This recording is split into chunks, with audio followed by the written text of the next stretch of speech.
Let us make a comparative study of the attitude of various scriptures towards marriage. Marriage is a social necessity because through marriage, families are established, and the family is the fundamental unit of our society. Furthermore, marriage is the only legitimate way to indulge in intimacy between a man and a woman. Islam takes a middle-of-the-road position to sexual relations. It neither condemns it like certain religions, nor does it allow it freely. Islam urges us to control and regulate our desires so that we remain dignified and not become like animals. Islam gives security to women not in the chains of unnatural celibacy, but in the nest of natural matrimony. If we analyze the Christian and the Hindu scriptures, we can find a strong inclination towards celibacy, a very strong advocacy for leading a lonely life without marriage, children, or family relations. In fact, it is only when a woman marries, has children, grooms them into fine human beings, can she be said to have done true justice to her role as a mother, as a sister, as a daughter, and above all to the nature in which she has been created. It is stated in 1 Corinthians chapter 7 verse 27 of the Bible that it is better for a man not to marry, that it would be better for the unmarried and the widows to continue to live alone. Celibacy has been advocated by Bible based on the senseless accusation that woman is responsible for the fall of man and ultimately responsible for the alleged crucifixion of Christ. She is portrayed as one of the greatest obstacles for man for his entry into the eternal paradise. That accounts for Paul's statement in verse 10 chapter 7 of 1 Corinthians. I say therefore to the unmarried and the widows, it is good for them if they abide even as I. Thus Paul really desired all other men to remain unmarried like him. Such hatred against women is also expressed in verse 13 chapter 25 of Ecclesiastic. Give me my plague, but the plague of the heart, and any wickedness, but the wickedness of a woman. Verse 22, chapter 25 of Ecclesiastic also blames her even as being the reason for man being immortal.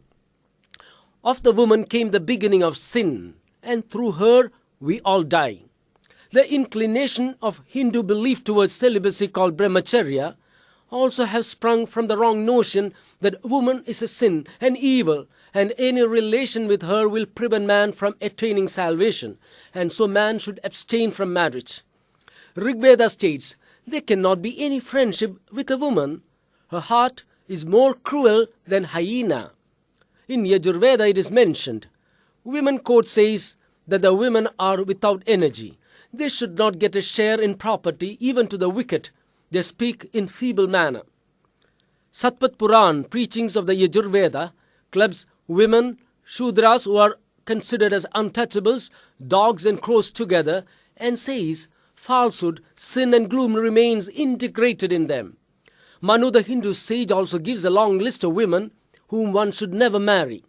Woman who has got more height or less height, woman who is more fair or who is less fair, woman who has more hair or has less hair, woman who talks too much, woman who has name like Nagam, Kaveri, Rohini, etc. should not be married according to Manu.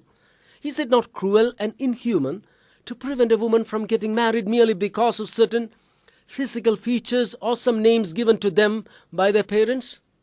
The above attitude of Christian as well as Hindu scriptures towards celibacy is not only against the interest of women, but also against humanity. If entire male population that lived at a particular period had accepted these advice and obeyed these edicts and refrained from marriage, within 1 century, humanity would have ceased to exist. Islam, unlike other religions, is a strong advocate of marriage. Islam provides protection to women under the security of marital bond and not in the shackles of celibacy, which is in itself against the laws of nature. The Prophet ﷺ has said, there is no celibacy in Islam. The thoughts of an unmarried person will be webbed around him. His anxieties and frustrations will only be about him, and he earns for him and spends for him. He lives for him and dies for him.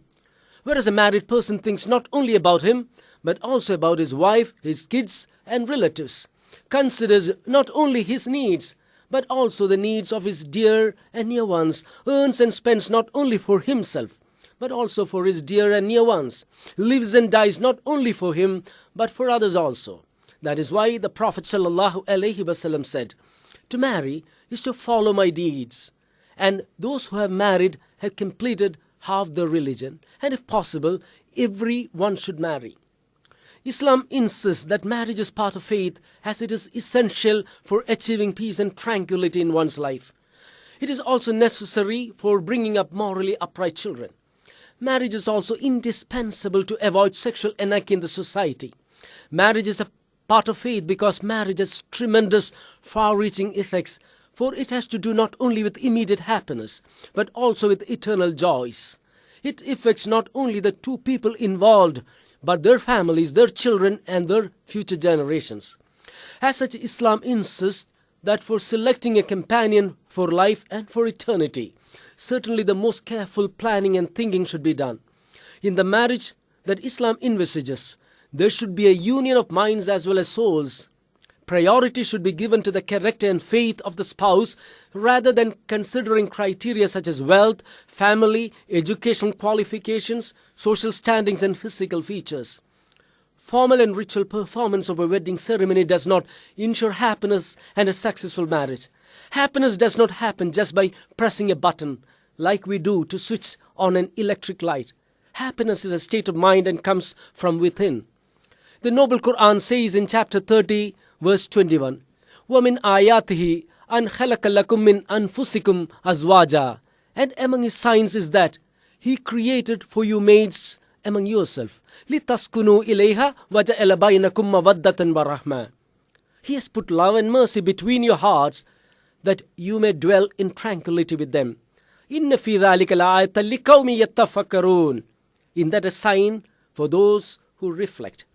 So when the attitude of other scriptures towards marriage is not only wrong, unbalanced, and against human nature, the Islamic attitude is correct, balanced, and in conformity with nature.